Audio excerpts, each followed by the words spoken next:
And welcome back to Miss Hannah Loves Grammar. In this video I'll be concentrating on the theme of violence across the tragic play Macbeth by William Shakespeare.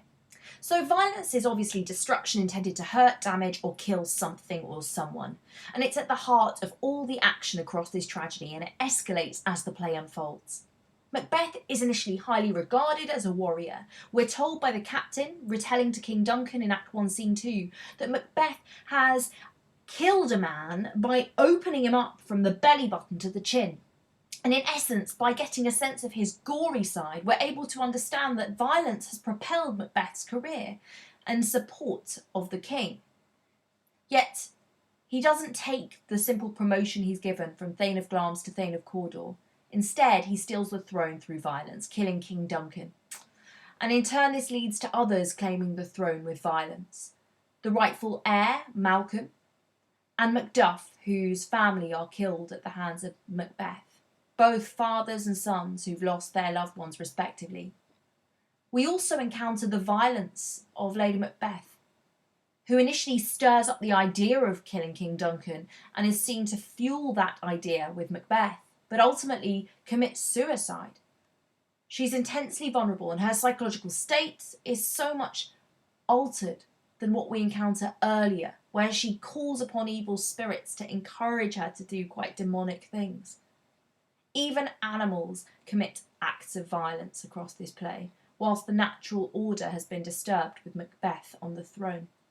So let's consider the context and why these acts of violence would have resonated so deeply in the Jacobean era. Well, the Jacobean era was characterised by the rise of tragedy as a fascination for those in audiences.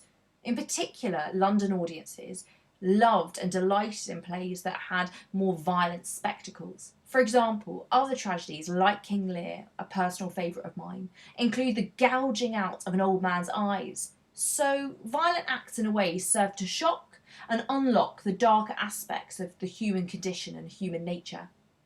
Unlike his contemporaries though, Shakespeare doesn't just get involved with violence for the sake of it. It's never just for the drama or shock value. It's always to propel the plot or explore the depths of a character and their ethics. So let's consider violence in operation with several pivotal moments and what the language of violence offers us in terms of understanding the theme and the characters that say those words. In Act 1 Scene 7, Macbeth shares in his soliloquy the following words: "I have no spur to prick the sides of my intent, but only vaulting ambition which overleaps itself and falls on the other." It's important to note that a spur is a sharp, spiky weapon that's often found on a horse rider's heel. It's a violent weapon because it pushes into the horse's skin to bolster and push the horse further into motion.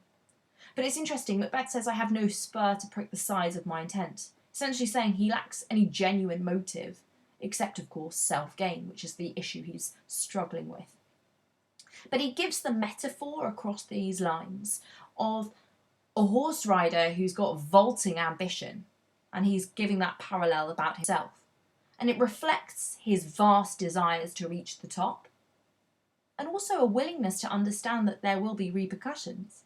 This metaphor is of a horse rider who tries to ride a really vigorous horse, but then goes over the saddle and falls on the other. So essentially, there's a knowingness that this will have consequences, yet still a desire to consider committing regicide. Later on in the same scene, he says, "Not bear the knife myself." He's rationalising here that he should not be trying to kill King Duncan, but yet again, another image with a violent weapon, the now knife, already beginning to plot, dare I say, how he will kill. And then when we fast forward to Act 2, Scene 1, Macbeth says, "Is this a dagger I see before me?" Another weapon, this time a dagger. And we learn of Macbeth's struggle through all of these pieces of evidence to do what is right. He's drawn to committing that awful, violent act. But his hallucination in Act 2, Scene 1 of seeing a dagger before him reflects his desire and struggle with what it will mean to commit murder, especially regicide. So when we pick up the story after he has killed King Duncan in Act 2, Scene 2, it's interesting that the repercussions are instant. Methought I heard a voice cry, "Sleep no more. Macbeth does murder sleep. The innocent sleep." There's so much instability instantly after murdering Duncan. He's heard a voice. And I wonder, is that the devil tormenting him? Is he struggling to rationalise what's going on?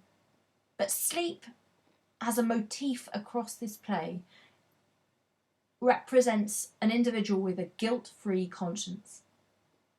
For example, later on in Act 5, Scene 1, you know Lady Macbeth sleepwalks. She is full of guilt and therefore cannot sleep. So the fact a voice is crying to him, "Sleep no more," instantly binds the idea of his guilt for violence.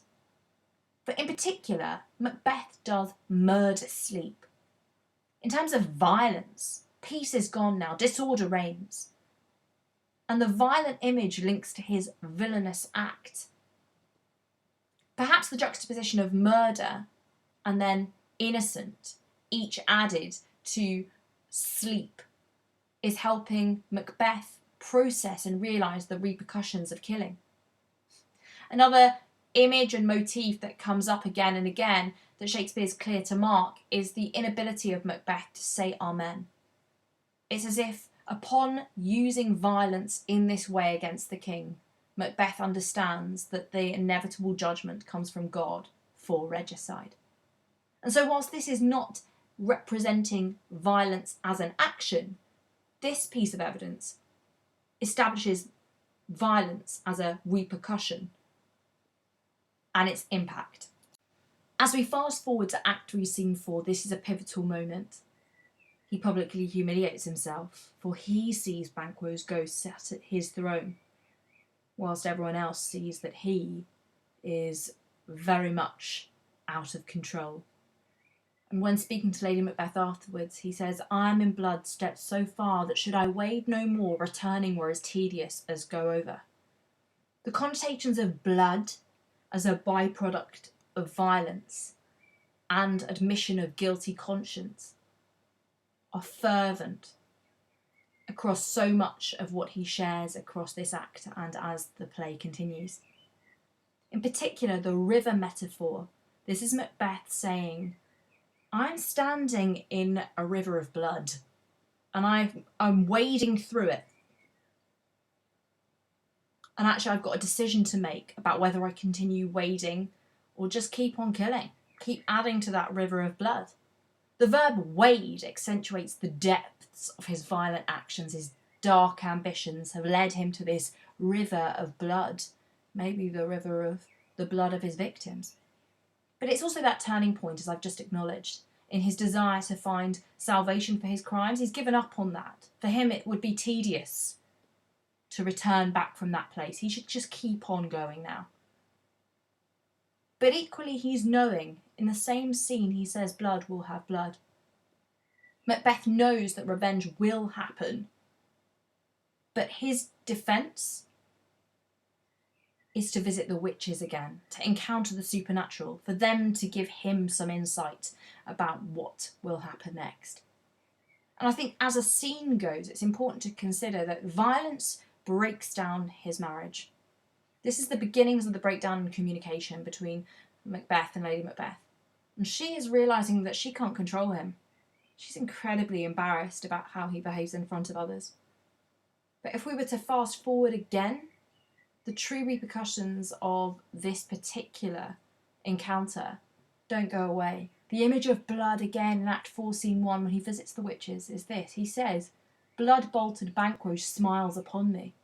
The image of Banquo and his heirs is so engraved upon his mind. It's alliterative, and it accentuates also Macbeth's fears. Yet Banquo smiles. I suspect that is a smile that's associated with peace. Fate will bring Macbeth down. So violence, blood, it all conjures up the realisation that disrupting the natural order has consequences. And the violent revenge that Macbeth fears but realises is inevitable is shown in its full glory by Act 5, Scene 8. These are the words of Macduff, who, when challenging Macbeth, says, "My voice is my sword. Thou bloodier villain than terms can give thee out."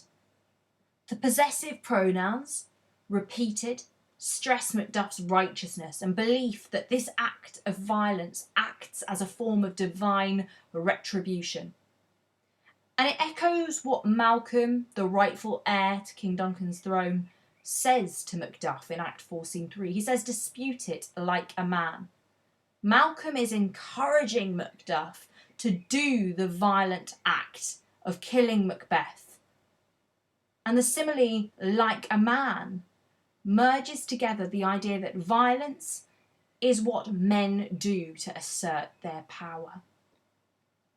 But it's also important to consider that Macduff's language in Act 5, Scene 8 is trying to compare Macbeth against his own virtue. That's Macduff's virtue.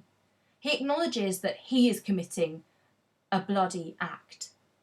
And he says, "My voice is my sword." A sword, again, a violent weapon. He's like, I don't need words. I'm going to work with actions that are violent. But the fact that he describes Macbeth as a bloodier villain, that comparative adjective, bloodier, amplifies Macduff's disdain for Macbeth. So here we have it. Justice can only be done through violence in this play. It stresses the tyranny of Macbeth's reign and the fact that he needs to be killed off. Ending his life is the only solution to the mess that Scotland is in. But it's also interesting to consider how Malcolm ends this play. He says in his closing words, "Cruel ministers of this dead butcher and his fiend-like queen, by self and violent hands took off her life." So the closing down of this play, Malcolm, the new King of Scotland, is unpacking the true villainy and violence of both Macbeth and Lady Macbeth, describing Macbeth as a dead butcher. It echoes back to what was seen as heroic in the opening scene, when he killed a man from his belly button to his chin, and Lady Macbeth dehumanised as a fiend. Violent hands, both of them. Their decline is characterised by violence affecting them, though the massive distinction between Macbeth and Lady Macbeth is that Macbeth is on a power spree of megalomania that doesn't end except by killing others. He won't even accept defeat, even when it's clear to him that Macduff was not born a woman, was untimely ripped from his mother's tummy. Yet, Lady Macbeth, her violent acts go inwards, onto herself. Violence is at the heart of this play, and it would be undeniable to suggest to you this is the only way of interpreting it, but it's definitely a very strong start to put you into a much clearer sense of how it fits in with imagery that uses violence at its heart. Why not subscribe to Miss Hannah Loves Grammar for all things English, literary and grammatical?